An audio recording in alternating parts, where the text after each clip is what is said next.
Kasako Media, tunaangazia maisha, tunaandika kesho.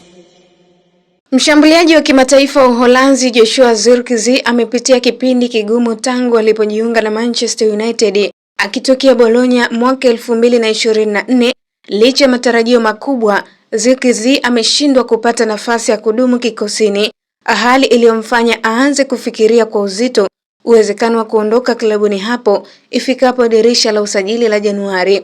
Msimu huu umekuwa mtihani mkubwa kwa pande zote mbili, mchezaji na klabu. Ingawa hali yake haijazua kelele nyingi hadharani, nyuma ya pazia Zirkzee amekuwa akifanya jitihada za kimya kimya kusukuma azma yake ya kutafuta changamoto mpya nje na Old Trafford. AS Roma imeibuka kuwa klabu inayoonyesha nia ya dhati tangu Disemba, huku ikiendelea kufuatilia kwa karibu maendeleo ya mazungumzo ndani ya Manchester United. Hata hivyo, matumaini ya klabu hiyo ya Italia yameanza kuyumba kutokana na mabadiliko ya benchi la ufundi ndani ya United. Roma inahofu kuwa uongozi mpya wa Manchester United unaweza kuamua kumpa Zirkzee muda zaidi kuthibitisha uwezo wake, hatua ambayo ingeweza kuzima kabisa uwezekano wa dili la majira ya baridi. Kutokana na sintofahamu hiyo, Roma imeanza kuweka uhai chaguo mbadala, huku ikiandaa orodha ya washambuliaji wengine endapo mpango wa kumnasa Zirkzee hautafanikiwa. Manchester City wamekamilisha dili la Antonio Semenyo kwa euro milioni 65.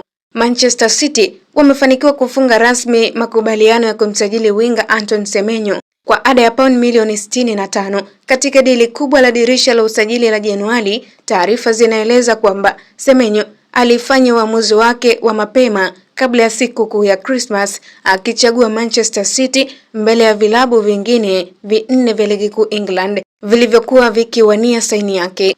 Kwa mujibu wa makubaliano, City watakamilisha malipo ya euro milioni 65 ifikapo Januari 10 kabla ya kujiunga rasmi. Semenyo anatarajiwa kuichezea klabu yake ya sasa dhidi ya Tottenham Hotspur kisha kuelekea Manchester City kwa ajili ya vipimo vya afya siku ya Alhamisi. Endapo kila kitu kitaenda sawa kama ilivyopangwa, Semenyo atakuwa nyongeza muhimu katika kikosi cha Pep Guardiola kuelekea nusu ya pili ya msimu.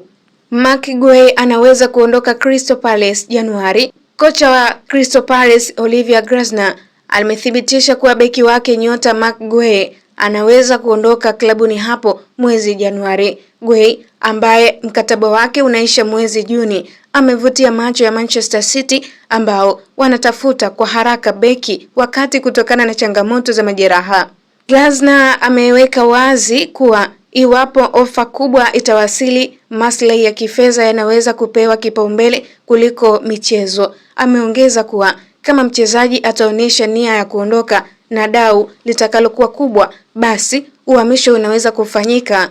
Kauli hiyo imeongeza uwezekano wa Guehi kuondoka Selhurst Park mapema kabla ya mkataba wake kuisha.